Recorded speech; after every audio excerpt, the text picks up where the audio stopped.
নিলয় অফিসে যাওয়ার সময় একটা ফলের ভ্যান গাড়ি দেখে সেখান থেকে ফল কিনতে চাইলো, কিন্তু কাছে গিয়ে দেখে কোনো বিক্রেতা নেই। পাশেই একটা কাগজে লেখা আছে, আমার মা অসুস্থ, আমাকে একটু পরপরই ওনাকে দেখতে যেতে হয়। এখানে ফলের মূল্য লেখা আছে, আপনার প্রয়োজন মতো মেপে ফল নিয়ে টাকা রেখে যান। আপনার কাছে টাকা না থাকলে আমার উপহার মনে করে ফ্রিতে নিয়ে যান। নিলয় লেখাটা পড়ে, তারপর দামের লিস্টের কাগজটা দেখে নিজের মতো করে সব ফল নিয়ে মেপে টাকাটা রেখে চলে যায়। বিকেলবেলা অফিস থেকে ফেরার পথে নিলয় যখন বাসায় যাবে তখন দেখলো ফলের গাড়িটা খালি। 1 কেজির মতো একটা ফলের ব্যাগ আর হাতে গোনা কয়েকটা ফল আছে মাত্র। এছাড়া সব বিক্রি হয়ে গেছে। আর পাশে ওই কাগজে লেখা বোর্ডটাও আছে।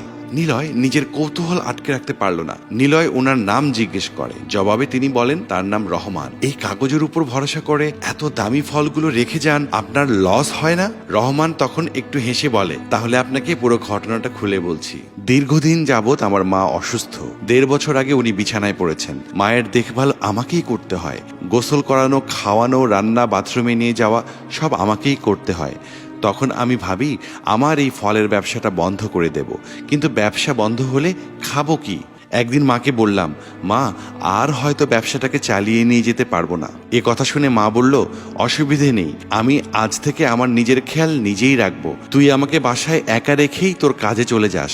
আমি তখন মাকে বলি, মা আমার ব্যবসা গোল্লায় যাক, আমি আমার মাকে একলা রেখে কোথাও যাব না। আমার আজও মনে আছে, আমার মা আমার দিকে অনেকক্ষণ তাকিয়েছিলেন আর বলেছিলেন, আমার কাছে আয়। আমি কাছে যাই, আমার লক্ষ্মী মা তার হাত মাথায় রেখে আমার কপালে একটা চুমু খেয়ে বলেন, তোর ফলের গাড়িটা বাইরে রেখে চলে আয় আর দামের লিস্টটা লিখে দিয়ে আয়। আমার দোয়া তোর উপর আছে বাবা, কোনো মানুষই তোকে ঠকাবে না। আর যেদিন কোনো মানুষ ঠকাবে সেদিন তুই আমাকে অবশ্যই জানাবি। দেখিস তুই তোর ফলের দাম হিসেবে 1 টাকাও কম পাবি না।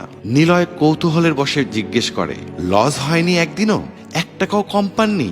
একবারও না? রহমান সাহেব তৃপ্তির হাসি দিয়ে বললেন, না, একদিনও না, বরং কেউ কেউ তো আরো বেশি দাম দিয়ে ফল কিনে নিয়ে যায়। প্রায় প্রতিদিনই আমি বাড়তি টাকা পাই। একদিন তো গোলাপ ফুল পেয়েছি, পাশে কাগজে লেখা ছিল মায়ের জন্য।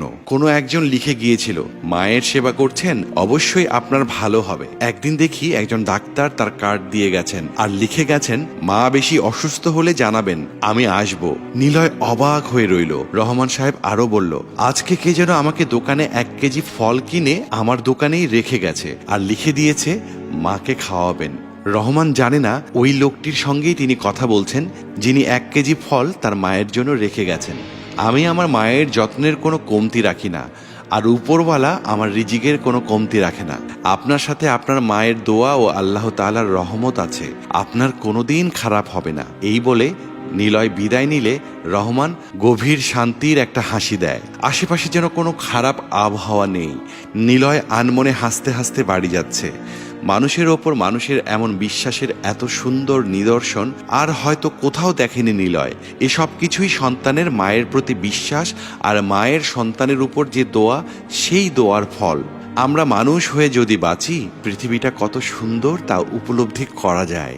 মা বাবার দোয়া আমাদের জীবনের কতটা ফলপ্রসূ সেটা আমরা সবাই জানি, আলাদা করে বলার কিছু নেই। জগতে সকল প্রাণী মানুষ হোক, সকলে বিশ্বাস ভালোবাসায় ভরিয়ে দিক পৃথিবীটাকে। মা বাবার দোয়া নিয়ে জীবন আরো সুন্দর হোক।